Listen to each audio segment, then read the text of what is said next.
인도의 성자 선다싱의 이야기가 있습니다. 1889년 인도 펀잡이라는 그 지역에서 태어났는데, 그 지역이 인도의 시크교가 출발했던 그런 지역입니다. 자연스럽게 시크교도가 되어지죠. 그래서 시크교도는 명상을 많이 하고 깨달음을 갖는 그런 종교입니다. 신의 이름을 계속 부르면서 그렇게 명상을 하고 복을 달라고 하는 것이죠. 시크 교도로 출발을 했기에 자연스럽게 시크 교회에 들게 되어졌지만, 학교는 그 당시 장로교 선교사님들이 세운 기독교 소학교에 다니게 되어집니다. 전혀 맞지 않는 거죠. 결국은 거기서 나오게 되어지고, 기독교에서 이야기하는 것이 마음에 맞지 않으니까 교회를 박해하게 되어지고, 성경도 찢어버리게 되어지고, 성경도 불태우게 되어지고, 그런데도 자신이 그런 행동을 하고 시크교를 따라서 명상을 아무리 해도 마음에 평안이 없는 거예요. 좀 일찍 깨달았던지 한 15살 정도 되었을 때에 우울한 마음이 들게 되어지고, 이렇게 신이 있는지 없는지 모르는 상황에서 너무 불안하고 하니까 우울증이 걸려서 자신이 이대로 있다간 죽는 게 낫겠다, 그렇게 생각을 했습니다. 그리고는 어느 날 기도를 하죠. 신에게 기도를 하는데 1904년 12월 18일입니다. 내가 구하는 평안을 얻지 못하면 나는 죽는 것이 낫다. 이 밤 지나서 내일 아침까지 응답이 없으면 내일 첫 기차가 오는데 거기에 내가 들어가리라. 자살을 생각을 했죠. 그렇게 밤을 보내며 기도를 하는데 새벽에 4시 반 정도 지나서 주님께서 사울을 찾아주신 것처럼 찾아주셨습니다. 사울아 세워라, 내가 어찌하여 나를 박해하느냐 하신 것처럼 예수님께서 이 선다를 찾아주신 거죠. 선다야, 내가 어찌하여 나를 박해하느냐. 성경 불태우고 찢어버리고, 그리고 아이들 악동들 모아가지고 교회에 막 돌 던지고 했던 그 악행을 주님께서 아시고 말씀하시는 거죠. 선다가 깜짝 놀랐습니다. 아무도 응답이 없었는데, 아무도 자기를 찾아주지 않는데 주님께서 찾아주신 거죠. 너가 어찌하여 나를 박해하느냐. 내가 너를 위하여 죽었다. 선다는 그 말을 듣고 주님을 영접하게 되어지고, 주님, 찾아오신 주님께, 오늘 우리 찬양을 문 열어 우리 문을 열고 찾아오신 그 주님께 자신의 삶을 드리게 되어집니다. 그리고는 자신이 예수님을 믿는다는 이 일로 인해서 가족에게 이야기를 했을 때 집에서 쫓겨났습니다. 아무것도 없는 제법 부유한 집안이 막내로 태어났는데 쫓겨나게 되어지고, 복음을 전하는 그런 전도자의 삶을 살게 되어지죠. 특별히 히말라야 산맥을 끼고 있는 티벳 그 고원지대에 가서 복음을 많이 전했습니다. 그리고 복음을 전하다가 하나님의 부르심을 받게 되어졌는데, 그의 일화에 보면 이런 이야기가 있습니다. 어느 날 히말라야 산맥을 넘어가면서 복음을 전하게 가는데, 히말라야 산은 지금도 그 만년설이죠. 여름에도 그건 참 추운 곳이에요. 그런데 추운 겨울날 거기를 지나가면서 마침 가는데 한 사람이 쓰러져 있었습니다. 쓰러져 있는 그 사람을 보니까 거의 다 죽어가는데 아직 생명이 붙어 있기 때문에 버릴 수 없어서 그 사람을 이제 데리고 가야 되겠다 생각했는데, 마침 다른 사람이 그쪽으로 지나가는 거예요. 그래서 여보게 이런 상황인데 좀 도와주시오 하니까 그 사람이, 내 한 몸도 지금 지쳐서 힘든데 내가 그 사람 도울 수 없다고 그냥 먼저 가는 거예요. 할 수 없이 선다싱 혼자서 그 사람을 몸에 지다시피 어깨에 매다시피 해서 비틀거리며 그 산길을 올라가며 내려가게 되어집니다. 한참 이제 산을 올라가서 내려가는데 앞에 한 사람이 엎드려 있는 겁니다. 보니까 자기보다 앞서 갔던 그 사람입니다. 자기 한 몸도 이렇게 어찌할 수 없어서 혼자 갔던 그 사람이 견디지 못하고 그 추위에 얼어 죽어버린 것입니다. 선다는 자기가 한 사람을 짊어지고 계속 힘들게 가니까 몸이 얼마나 땀이 나는지, 그 추운 겨울에 땀이 나고 그 열이 남으로 인해서 자기가 데리고 갔던 그 사람도 몸에 열기가 다시 한번 살아나게 되어진 거예요. 이 사람을 버려두고 갔더라고 한다면 선다도 어떻게 되어질지 모르겠죠. 힘들고 어려운 상황 속에서 그 사람을 데리고 같이 갔기 때문에 그 선을 행함으로 그 사람을 살릴 뿐만 아니라 자기도 살아난 거예요. 2023년 한 해를 시작하며 우리 교회 표어를 선한 일을 열심히 하는 하나님의 백성이라는 표어로 출발을 했습니다. 12월입니다. 중순을 이제 시작합니다. 한 해가 얼마 남지 않았습니다. 우리의 삶을 돌아보며 선한 일을 열심히 하는 하나님의 백성으로 내가 어떻게 살아왔는지 한번 돌아보고 우리의 남겨진 삶을 선한 일을 열심히 하는 하나님의 백성으로 살아가는 우리 모두가 되기를 주님의 이름으로 축복합니다. 오늘 우리가 읽은 이 마태복음 25장의 말씀은 예수님께서 가르치신 종말에 대한 가르침, 그게 24장, 25장 종말론 강화라고 흔히 부르는데 그 가운데 한 부분입니다. 종말, 마지막 때가 온다는, 종말의 때가 온다는 가르침 가운데서 25장의 이 말씀은 세 가지 비유가 담겨 있죠. 첫째는 우리에게 잘 알려지는 열처녀 비유입니다. 신랑으로 상징되어지는 예수님께서 오실 때에 그 당시에 신랑을 맞이하기 위해 밤늦게 오는 신랑 맞이하려면 등불이 다 준비가 되어야 됩니다. 슬기로운 5 처녀는 등과 기름을 준비하고 신랑을 맞이해서 혼인잔치에 들어가게 되어집니다. 그러나 미련한 5 처녀는 등은 준비되었는데 기름이 준비되지 못했습니다. 혼인잔치에 들어가지 못하게 되어지죠. 주님의 말씀입니다. 깨어 있으라. 언제 주님 다시 오실지 모르기 때문에 깨어 있으라고 가르치는 것이 열처녀 비유입니다. 깨어 있어야 될 줄로 믿습니다. 주님 다시 오시는 줄 믿으시기를 바랍니다. 그리고 두 번째는 달란트 비유입니다. 흔히 12월이 되면 결산의 달에 이 말씀을 참 많이 보죠. 우리도 자주 보았는데 주인이 다른 나라로 가면서 종 3사람을 불러서 일을 맡기게 되어집니다. 한 사람은 5달란트, 한 사람은 2달란트, 한 사람은 1달란트를 맡기게 되어지죠. 5달란트, 2달란트 받았던 종들은 바로 가서 장사해서 또 5달란트, 2달란트를 남기게 되어집니다. 1달란트 받았던 종은 마음이 상했는지 어떠했던지 땅속에 파묻어 두어버립니다. 주인은 인색한 사람인데 내가 도와줄 필요 없다고 생각을 했을지도 모릅니다. 그리고 때가 되었을 때 주인이 돌아와서 모든 것을 계산하게 되어지죠. 결산할 때가 온다는 거예요. 그리고 5달란트, 2달란트 받았던 종들은 주인이여 보소서 5달란트 남겼습니다. 2달란트 남겼습니다. 어디 주인이 말하죠. 잘하였도다. 착하고 충성된 종아, 칭찬하시고 적은 일에 충성하여서 내가 많은 것으로 내게 맡기리라. 내 주인의 즐거움에 참여할지어다. 1달란트 받았던 종에 대해서는 주님께서 무익한 종이라고 말합니다. 우리의 삶 한 해를 돌아보며 또 생각할 필요가 있죠. 주님 보시기에 어떤 종이었는가, 어떤 삶을 살았느냐. 무익한 종으로 쫓겨나 슬피 울며 이를 가는 어리석은 종이 되면 참 비극이 되겠죠.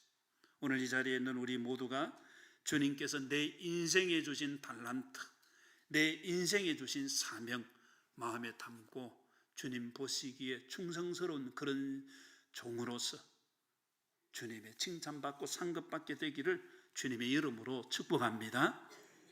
마지막 세 번째가 오늘 우리가 읽은 31절부터 46절의 이 말씀, 흔히 양과 염소의 비유라 그렇게 부르죠. 양과 염소의 비유는 직접적으로 인자하신 주님께서 영광의 보좌에 앉으시고 양과 염소를 구분하듯이 모든 민족 사람들을 다 구분해서 영생에 들어갈 자, 영벌에 들어갈 자를 구분하시는 것을 말씀합니다. 마태복음 25장 34절에 그때의 임금이 그 오른편에 있는 자들에게 이르시되 내 아버지께 복받을 자들이여, 복받을 자들이여, 나와 창세로부터 너희를 위하여 예비된 나라를 상속받으라. 오늘 은혜 보좌에 나온 우리 모든 성도들이 주님께서 부르실 때 복받을 자들 다 되기를 주님의 이름으로 축복합니다. 복받을 자들이 되려면 어떻게 해야 되느냐? 오늘 우리가 읽은 말씀 속에서 몇 가지를 살펴보려고 합니다. 첫 번째, 복받을 자가 되려면 하나님의 심판이 있음을 알아야 한다는 것입니다. 25장 31절 말씀 같이 한번 읽겠습니다. 시작. 인자가 자기 영광으로 모든 천사와 함께 올 때에 자기 영광의 보좌에 앉으리니. 아멘. 인자는 누구겠습니까? 메시아 예수님을 말합니다. 자기 영광으로 모든 천사와 함께 올 때에는 예수님의 재림하실 때를 말합니다. 주님 다시 오시는 줄 믿습니다. 약속된 대로 주님께서는 다시 오시는 거예요. 주님의 재림 때가 있다는 거예요.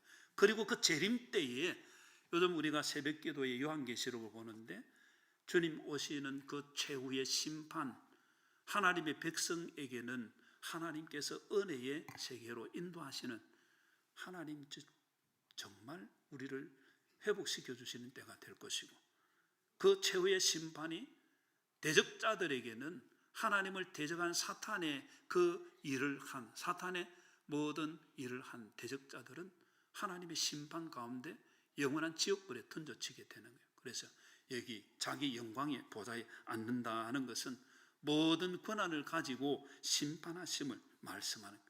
주님 재림하셔서 심판주로 오심을 믿으시기를 바랍니다. 그래서 우리의 신앙이 성경에서 말하는 대로 주님 다시 오실 때를 준비하고 심판이 있음을 준비를 해야 되는 거예요. 전도서 11장 9절 말씀에 청년이여 내 어린 때를 즐거워하며 내 청년의 날들을 마음에 기뻐하여 마음에 원하는 길들과 내 눈이 보는 대로 행하라. 그러나 하나님이 이 모든 일로 말미암아 너를 심판하실 줄 알라. 청년의 때는 힘이 가장 많은 때고 꿈이 있는 때고 모든 것을 할 수 있는 때죠. 눈에 보이는 대로 할 수 있습니다. 즐길 수 있습니다. 자기 하고 싶은 대로 할 수 있습니다. 자기 원하는 길을 갈 수 있습니다. 그러나 성경의 말씀은 하나님께서 이 모든 일로 말미암아 너를 심판하실 줄 알아라는 것입니다. 청년에게만 해당되는 것이겠습니까? 인생을 사는 모두에게 해당되는 거예요. 주님께서 심판하실 줄 알아라. 네 마음대로 하면 살아라. 그러나 심판하실 때가 있다는 거예요. 우리 옆 사람에게 마음대로 살아보십시오. 그 다음에 심판이 있습니다. 지 마음대로 살겠습니까? 그렇지 못하죠. 히브리서 9장 27절에 한 번 죽는 것은 사람에게 정해진 것이요 그 후에는 심판이 있으리니. 고린도서 5장 10절 우리 같이 한번 읽겠습니다. 시작. 이는 우리가 다 반드시 그리스도의 심판대 앞에 나타나게 되어 각각 선악간에 그 몸으로 행한 것을 따라 받으려 함이라. 아멘. 어디 앞에 나타나게 됩니까? 그리스도의 심판대 앞에 우리가 다 각각 한 사람 한 사람 모두, 그리고 각각 선악간에 그 몸으로 선을 행했든 악을 행했든 거기에 대해서 몸으로 행한 것을 따라 받게 된다는, 그것을 요한계시록 20장 12절에는 이렇게 표현합니다. 내가 보니 죽은 자들이 큰 자나 작은 자나 그 보좌 앞에 서 있는데 책들이 펴 있고 또 다른 책이 펴졌으니 곧 생명책이라. 죽은 자들이 그 다음 같이 읽습니다. 시작. 자기 행위를 따라 책들에 기록된 대로 심판을 받으니. 아멘. 책들에 기록된 대로. 저는 어릴 때 이 말씀을 보면서 어떻게 기록할 수 있을까? 일기를 하루하루 적어도 한 달 적으면 제법 많은 양이고 평생 그 사람이 얼마나 양이 많은데 그거 어떻게 다 적겠노? 그런 생각을 했었어요.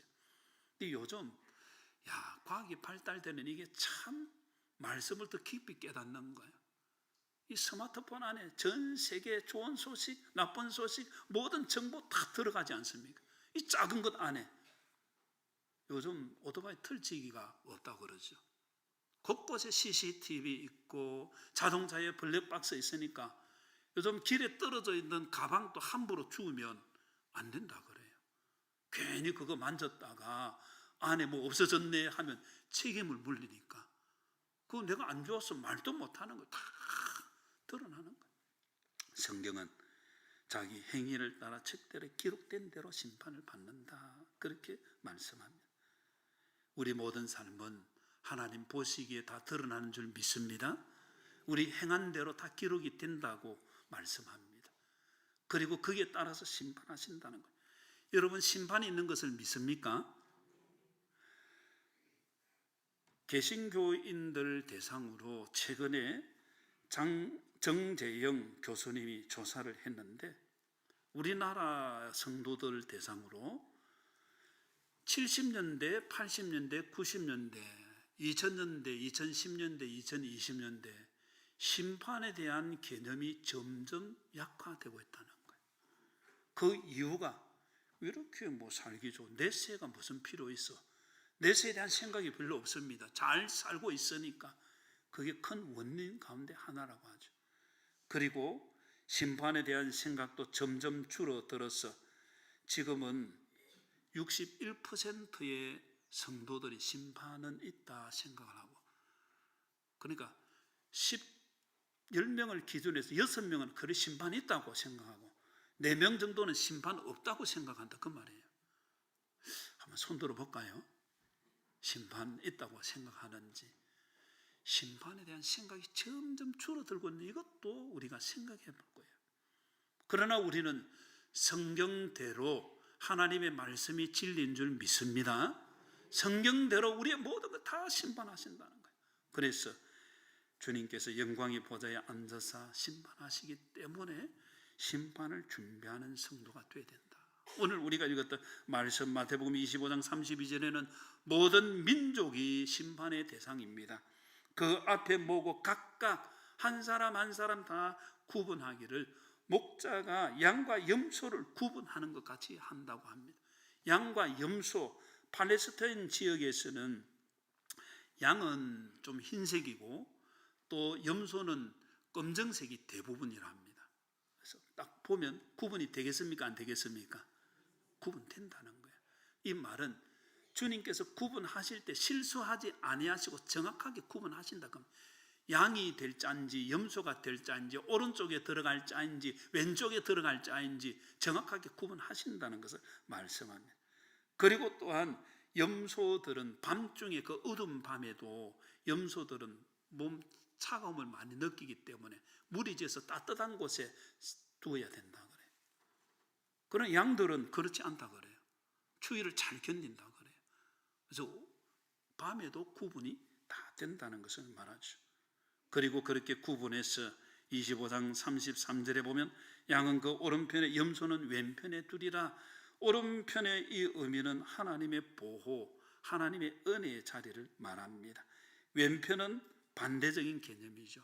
하나님의 보호가 없는 사망, 저주, 힘이 없는 그런 것을 의미합니다.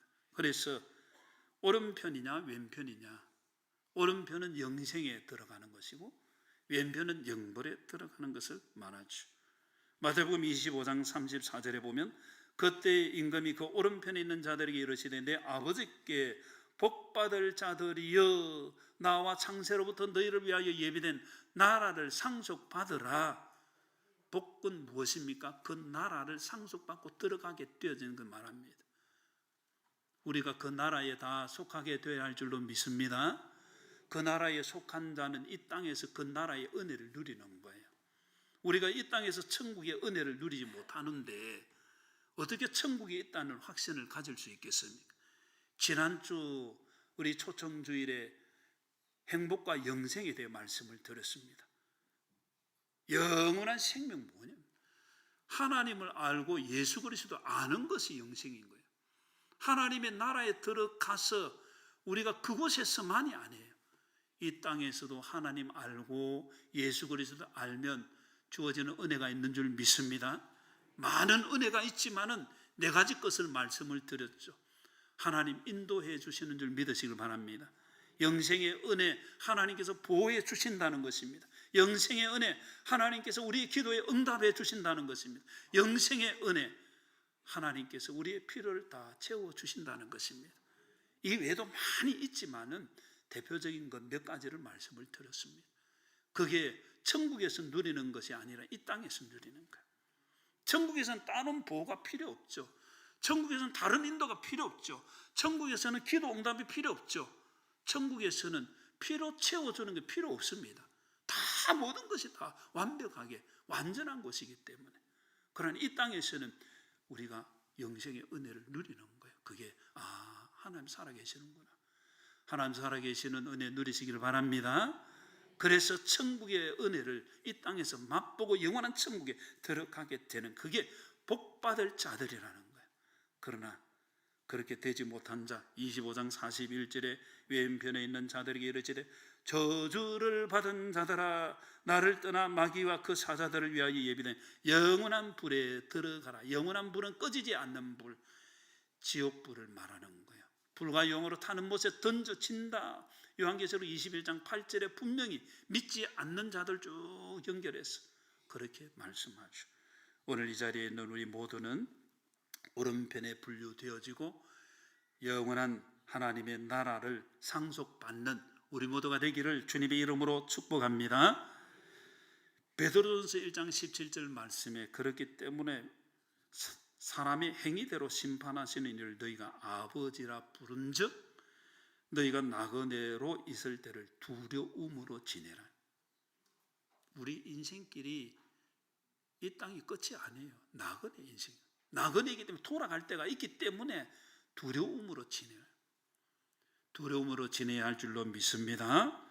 그리고 하나님께서 모든 것을 심판하시고 주님께서 모든 것을 다 심판하시는데, 베드로전서 4장 17절 하나님의 집에서 심판을 시작할 때가 되어내는 만일 우리에게 먼저 하면 하나님의 복음을 순종하지 아니하는 자들의 그 마지막은 어떠하며, 또 18절에 보면 의인이 겨우 구원을 받으면 그렇게 말합니다. 그러니까 이 심판은 주님의 복음 순종했느냐 안 했느냐, 구원을 받았느냐 안 받았냐, 그 말이죠. 데살로니가후서 2장 12절은 진리를 믿지 않고 불의를 좋아하는 모든 자들로 하여금 심판을 받게 하려 하심이라. 우리는 진리 대신 예수님을 믿고 의로운 그리스도인 되어진 줄 믿습니다. 그래서 우리의 심판은 생명의 부활로 가는 거예요. 그러나 그렇지 않은 사람들은 심판의 부활로 영원한 불에 들어지게 되는 것입니다. 최근에 목회데이터 연구소에서 조사를 했습니다. 한국교회에 출석하는 10명의 사람 가운데 신앙도를 선데이 크리스찬이 4명 정도 있다고 그래요. 주일 예배만 딱 드리고 땡 하는 그런 사람을 조사를 해보니까 그 사람은 구원의 확신이 반은 없는 거예요. 그러니까 4명 가운데 2명은 구원의 확신이 없는 거예요. 지속적으로 신앙생활 하는 사람들은 대부분 구원의 확신이 있고, 주일만 잠깐 예배드리고 땡 하는 사람들을 조사해보니까 2사람 가운데 1사람 구원의 확신이 전혀 없더라는 거예요. 우리의 신앙을 돌아볼 필요가 있습니다. 선데이 크리스찬이 아니라 올데이 크리스찬이 되어야 할 줄로 믿습니다. 언제나 날마다 주님의 백성이 되어야 되는 거죠. 그래서 우리는 구원받지 못해 심판받는 자가 아니라, 요한복음 5장 24절에 내가 진실로 너에게 이르노니 내 말을 듣고 또 나 보내시를 믿는 자는 영생을 얻었고 심판에 이르지 아니하나니 사망에서 생명으로 옮겼느니라. 아멘. 사망에서 생명으로 옮긴 참 성도 다 되시기를 주님의 이름으로 축복합니다. 하나님께서도 심판하시는 내용 많이 있지만 무엇을 심판하시느냐? 로마서 14장 10절에는 내가 어찌하여 내 형제를 비판하느냐, 어찌하여 내 형제를 업신여기느냐, 우리가 다 하나님의 심판대 앞에 서리라.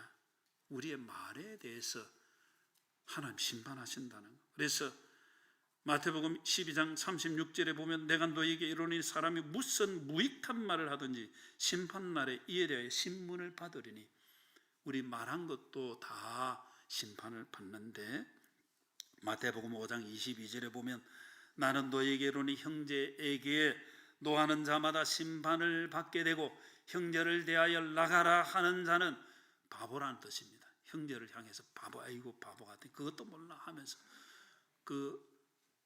그냥 농담하면서 하는 정도가 아니고 그 사람 악감정을 가지고 하는 그걸 말하는 거예요. 우리가 아이고 바보 같은 그것도 몰라 이렇게 친구들끼리 말할 줄, 그거 말하는 게 아니에요.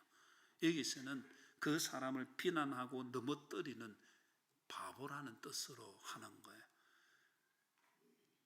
나가라 하는 자는 공에 잡혀가게 되고 미련한 놈이라 하는 자는 지옥불에 들어가게 되리라. 주님께서 우리 성도들의 그 말 얼마나 중요하게 생각하는지 모릅니다. 그래서 우리는 어떤 말을 해야 되느냐. 에베소서 4장 25절에 새 사람을 입었기 때문에 거짓을 버리고 참된 것을 말하라. 참된 것을 말해야 될 줄 믿습니다. 그리고 에베소서 4장 29절에 더러운 말은 너 입 밖에도 내지 말고, 한번 따라합니다. 오직 덕을 세우는 데 소용되는 대로 선한 말을 하여 듣는 자들에게 은혜를 끼치게 하라. 하나님의 은혜가 주어지기를 주님의 이름으로 축복합니다.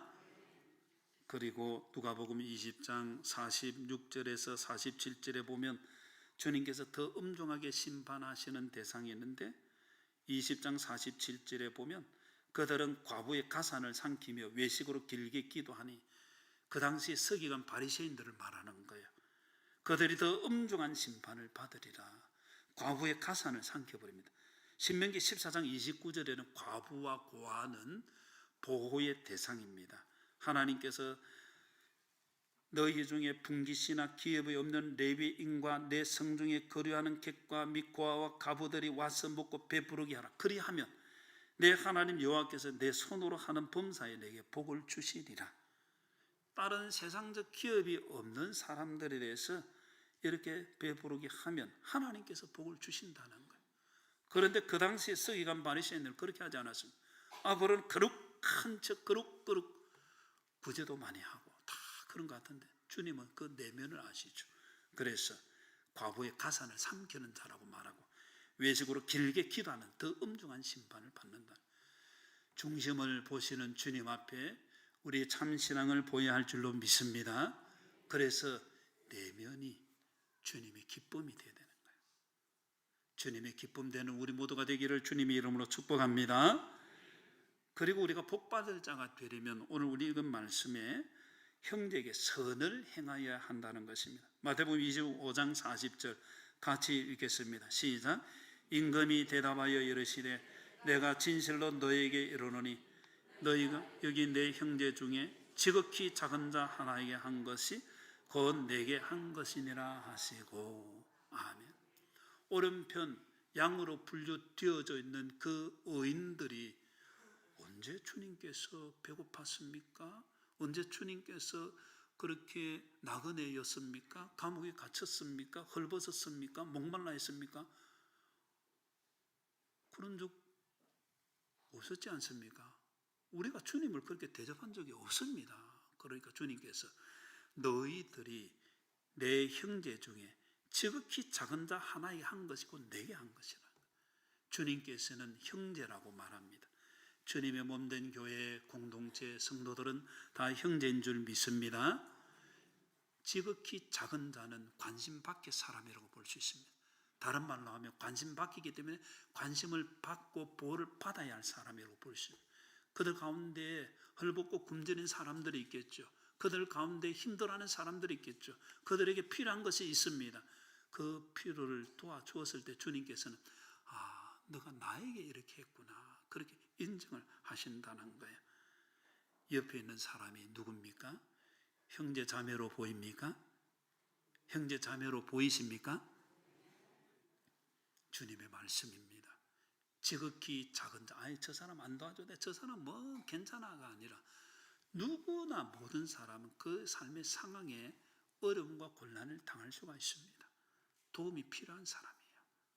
선한 사마리아인처럼 도움이 필요한 그 사람이 나의 이웃이고, 우리가 도움을 베풀 때에 주님의 은혜가 주어지는 거죠.